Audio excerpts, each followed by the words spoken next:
ดีFC ขออนุญาตบัตรคำ วันนี้ก็วันนี้11 เดือน 4 2025ขออนุญาตบัตรคำ งานบาซีสุขวัญโรงเรียนบ่อท่านแดงของเขาเด้อ ที่สถิตอยู่ใน ในงานก็จะมีบรรดาครูอาจารย์แล้วก็ แห่งนี้ การจัดตั้ง ขอนำพาลูกหลานครูอาจารย์นี้ทำลา เก็บภาพบรรยากาศมาฝาก ขวัญต้อนรับปีใหม่เพื่อรับเอาโชคอาศัยยาสุแตะสุตองยาสุก้องสุขาขอให้เป็นชีวิตมงคลแก่ลูกแก่เต้าน้อยนุ่มสุมงามตลอดกาลนานพรให้มีอายุวันโนทุกขังพลังบรรยากาศมัดต่อตัวแขนจากน้องตะเคียนเด้อให้ประดับตัวชายไม่ฟ้าไม่อันนี้นางซินดี้เด้อเด้อโอ้ย พัฒนาที่ไหนพอได้สิ่งนั้น โชคดีเช่นเดียวกันเด้อให้แฟนผู้ฮู้ได้สู้ผู้งามโอ้เอาพรให้อาจารย์เลยมัน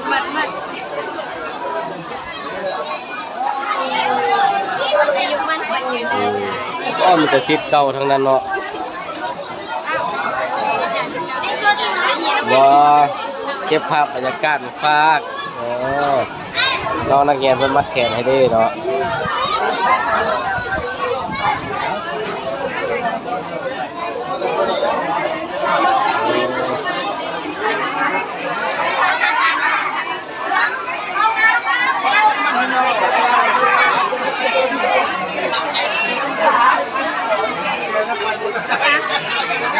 เอ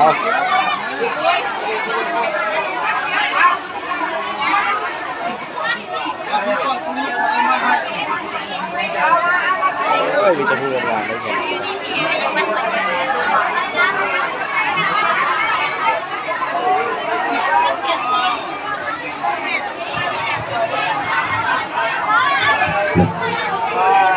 หลังจากเลิกพิธีนะหมัดเขียนแล้วเนาะให้ลูกหลานเขาปาดเขียนน้ำหอมเนาะเพื่อส่งนะมาพุทธส่งครูอาจารย์เนาะไว้พอได้ใจบ่น้ำหอมพิธีการเกี่ยมไว้แต่ละห้องเนาะพากันเต็มจอเลยไว้แล้วก็พากันมาสุ่มมาหรือว่ามาพุทธส่งครูอาจารย์เขาโตในขั้นตอนต่อไปเนาะ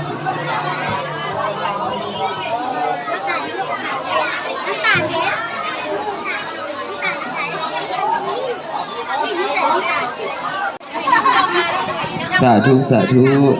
ถึงฤดูเดือน5ฟ้าห้องห้ำเดือน6ฝนตกหวยห้ำปีใหม่เจ้าผู้ใหญ่ขึ้นทายราศีเดือนปีทายสังกาศพาดสุริยะอาจขึ้นทายราศีเจียละเนือจึงได้ขนขวาย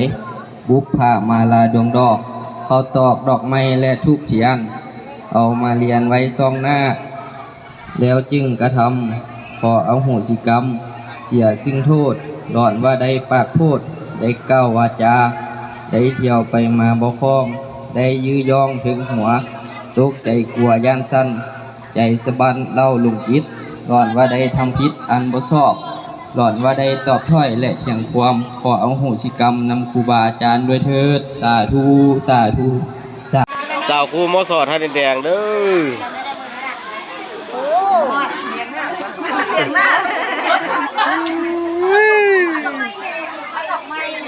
อันนี้คือพินข้างขนาดโอ้แอคสุดขีดสุดสวยบัดนี้น่ะอยากความครูบาอาจารย์วันนี้เฮ็ดเองให้เงินดอกไม้นะดอกไม้นะที่เบิดนะบัดนี้ได้พี่นี่ทุกคนเด้อแมวหลานที่เว้าคือหมอกพรทั้งหมดนี้เนาะผ้าคักแน่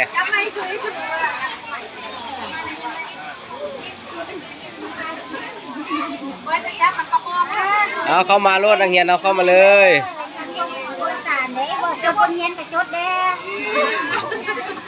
ใส่เลาะเนาะอันนี้เนาะเอาไว้ในโต๊ะเอาเงินไว้น้ำไปแล้วจำดื่มทักกันไว้ก็เรียนมันนี่มือผู้ใบกล้องชมผู้ดีมีแรงเด้อเจ้าเก่งเด้อ